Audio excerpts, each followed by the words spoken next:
Ever since my earliest days of training, I've been studiously examining sermon construction and sermon delivery. I've read many thousands of sermons and homilies delivered in churches around the world. I've listened to some of them, and I've not heard one sermon in all that time on the topic of the human brain. Not one. Is there a theology of the human brain? No, there isn't. But perhaps there should be. On the other hand, I've read books and journals and articles written by specialists of the brain. Susan Greenfield, highly acclaimed neuroscientist at Oxford, author of several books and papers and television programs on the brain. And there's her book, The Private Life of the Brain, her most recent book. I've read, of course, Edward de Bono's book on the mechanism of the mind. You remember he once was my guest in this church. I've read also several articles and writings of Norman Doidge's books. I think the most recent one is The Brain's Way of Healing.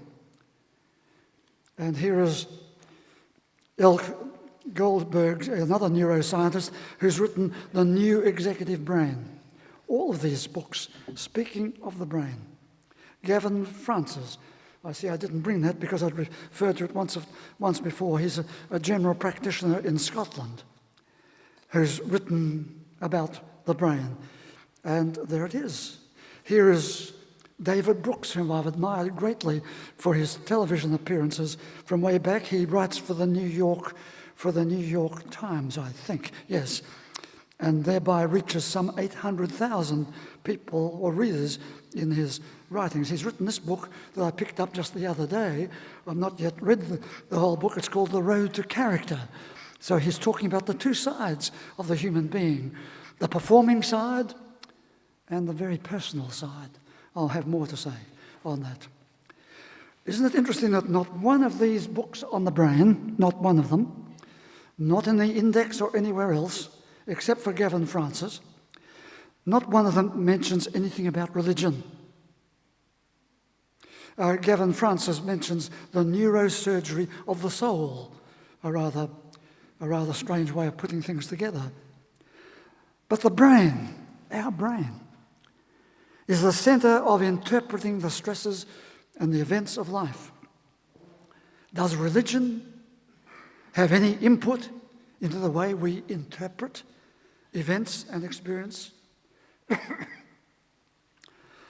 The brain plays a major role in shaping our resilience after something has occurred, bouncing back after a bad event. Does religion have anything at all to say about helping us to be more resilient? The brain has an active part in controlling our anger, in bringing some quietness and comfort to our troubled and grieving states. Does religion have any part to play in our emotional life? People often demonstrate their loss of control over their feelings, their outbursts, their internalized broodings, their camouflaged depression. Does religion have anything to say about that?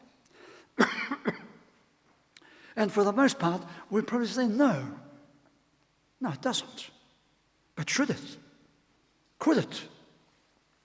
If we had a more applicable religion,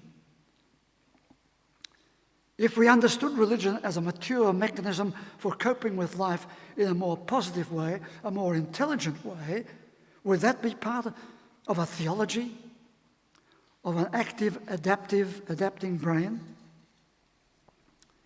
Very often we've seen people stuck with a memory, a painful, troublesome, aggravating memory. Or it might even be a guilt-loaded memory. At various places in the Scriptures, specific attention is given to a different management of our memories, and yet we don't know about it. In my own work, some of you know, you've heard me speak about it, I've spoken about my F paradigm, my 40 Fs. My fifth F is called the fantasy of the future. Psychological treatment is about finding a positive fantasy of the future. Basic to our religious faith is to have a positive fantasy of the future. So my eyes opened when I took hold of, where is it? When I took hold of Dr. Greenfield's book on the brain, Private Life, The Private Life of the Brain. And on page 49, she refers to a fantasy of the future. We know that that fantasy of the future has to compete with the memory of the past. And often the memory of the past overwhelms the fantasy of the future. And there is the brain at work. In her book, she is a strong advocate of the need to understand how the brain affects human behavior, affects our view of ourselves, our self-worth, and our relationships with each other. You've heard yourself say, I don't know why I did that. What was I thinking of? There must be something wrong with my brain that I'd do a thing like that. Well, it's your brain. It's your brain. Sometimes the brain loses its executive function and lets emotions take over. How often the brain goes into hiding, becomes dormant, as it were, and we become victims of our feelings, of our memories, of our uninsightful behavior. Or we might have the play between our conscious mind and our unconscious mind.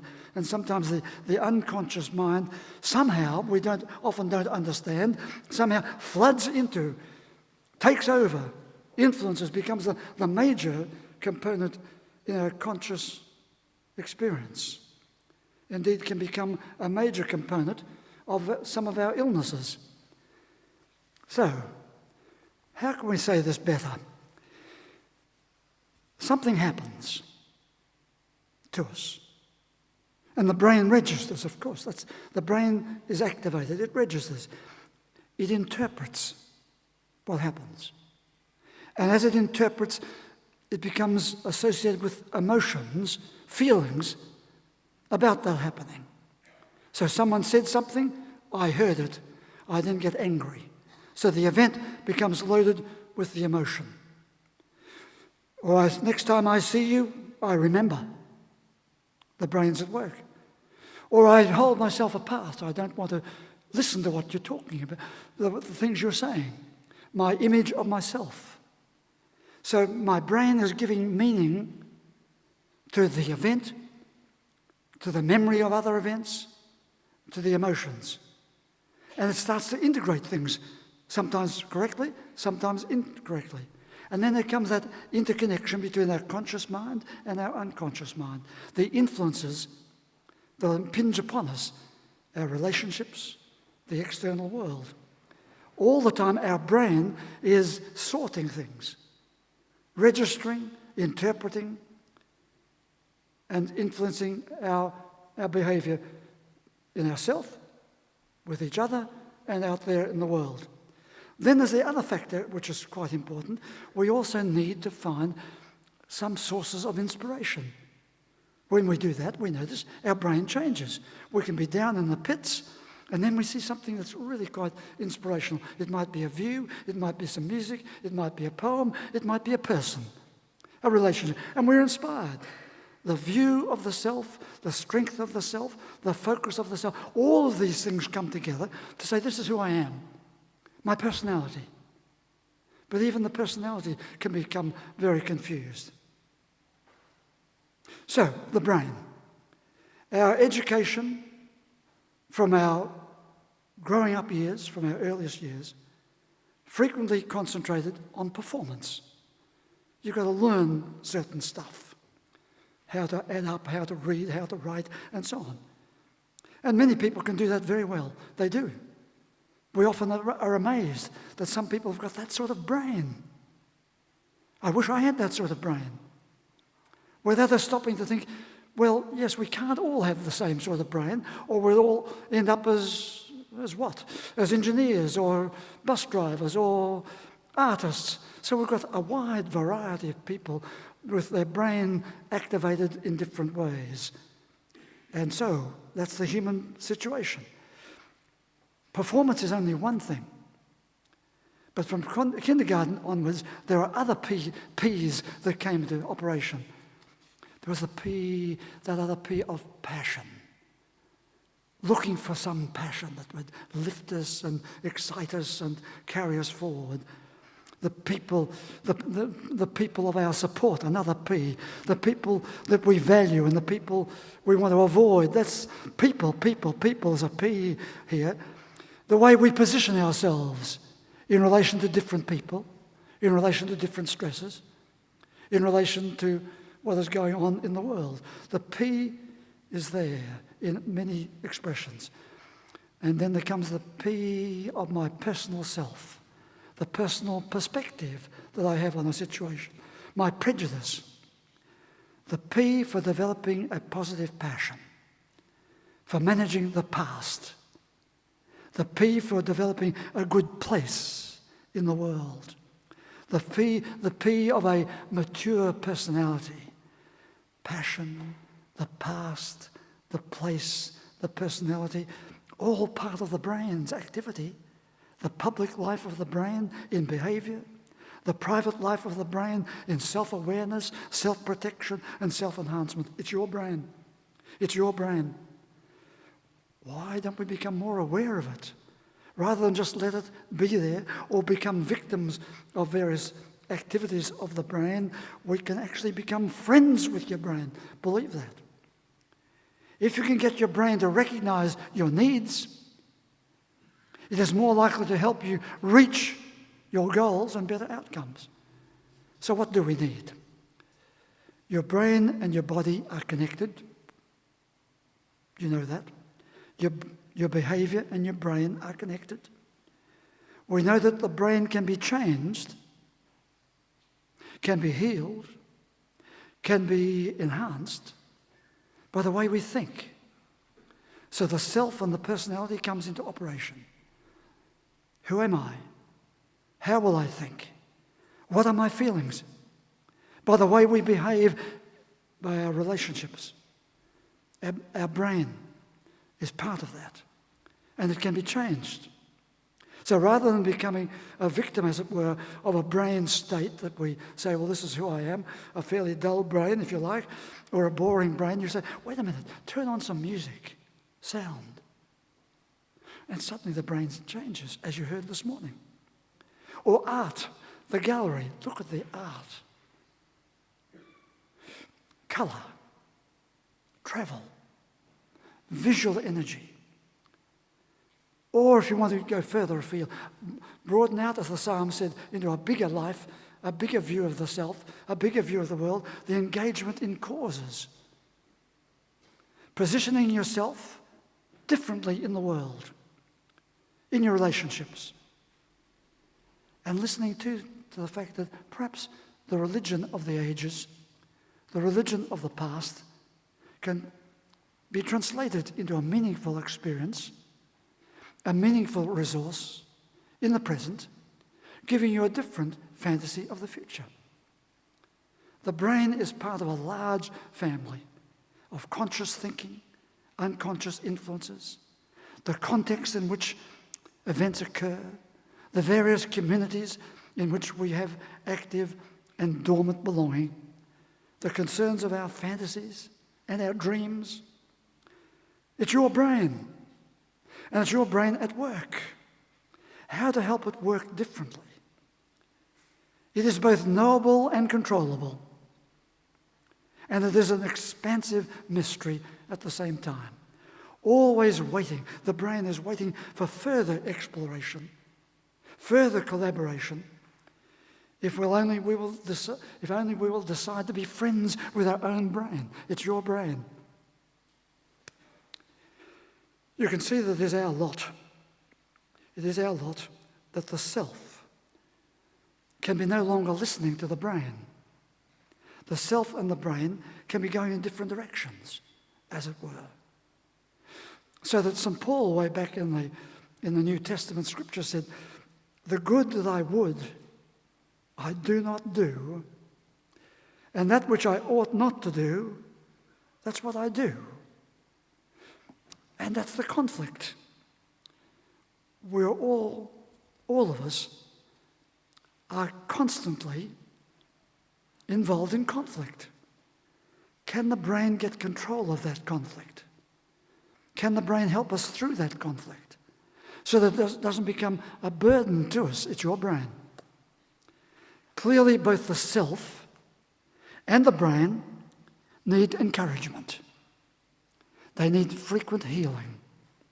They need reliable support. They need relevant inspiration. And they need the capacity to refocus. You hear me say at the beginning of every church service, this is the time to refocus.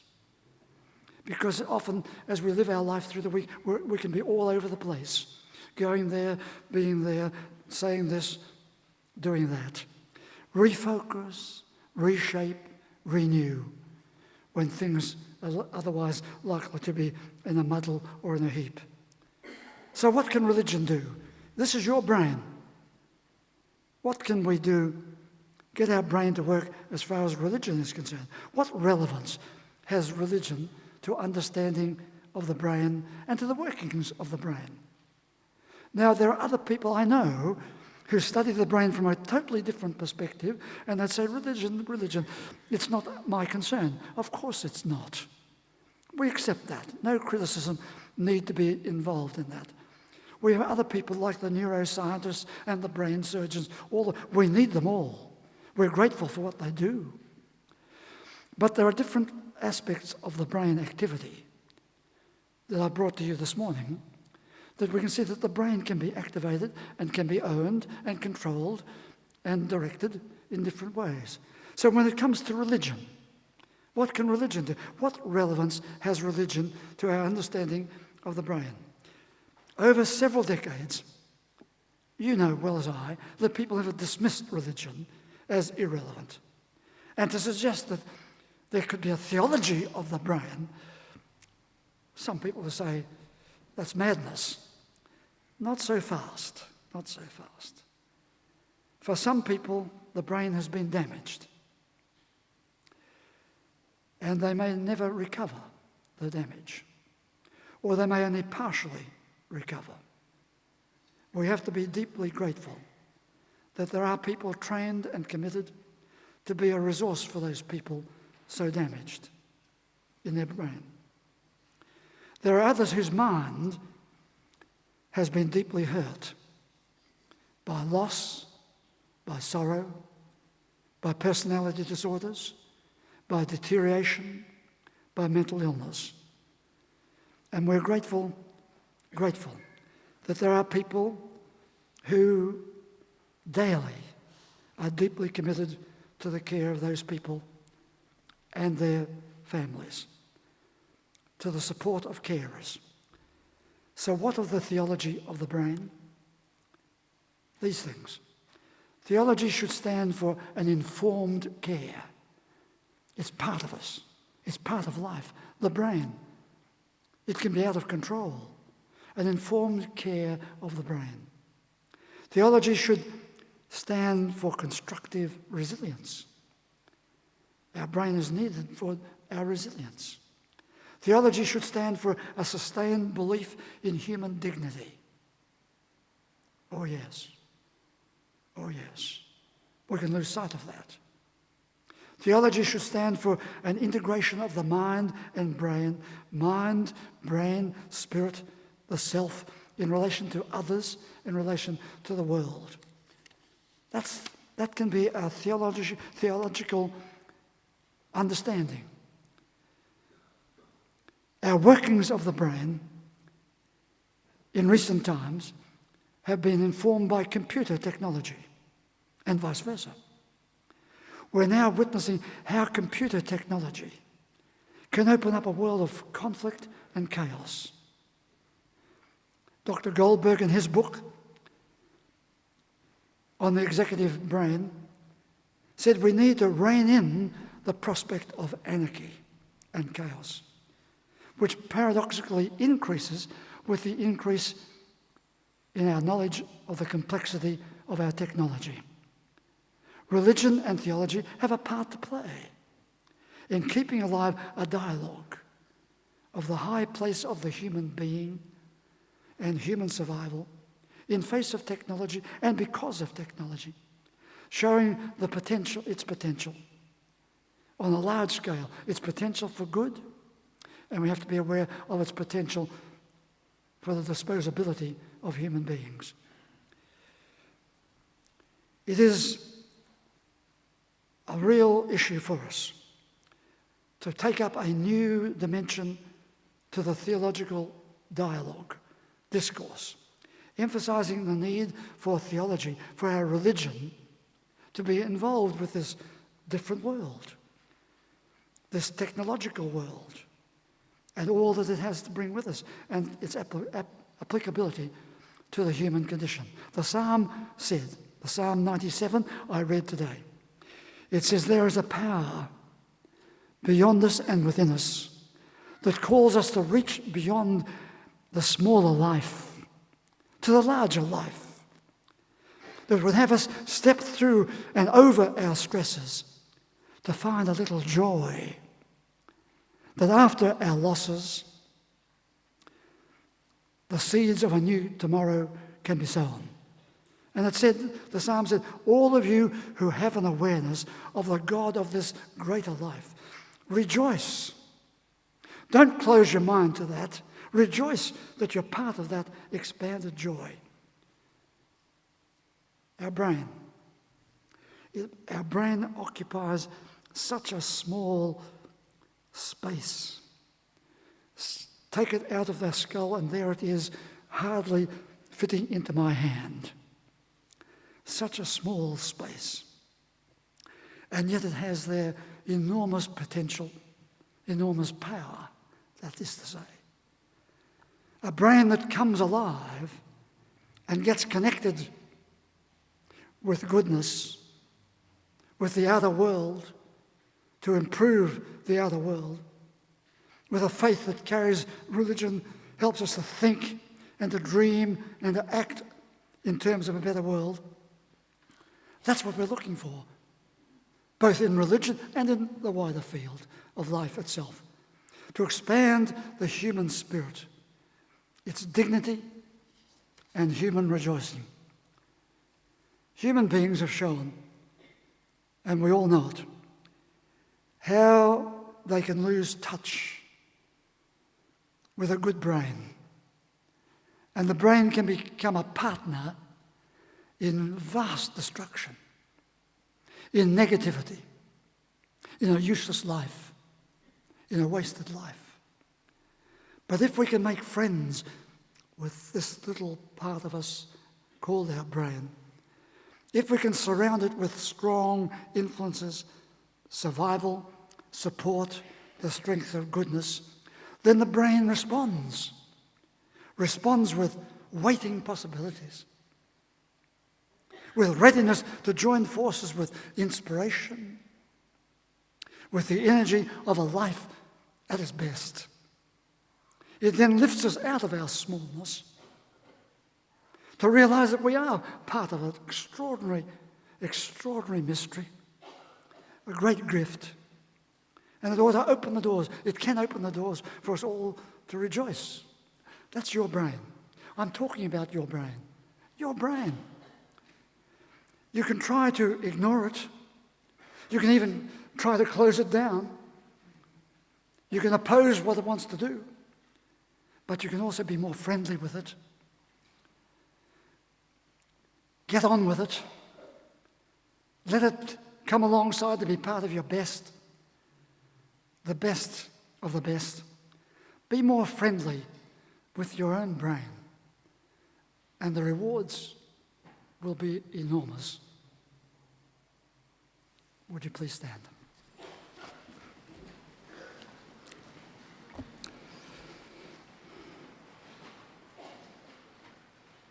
Say with me, Our Father, who art in heaven, hallowed be thy name.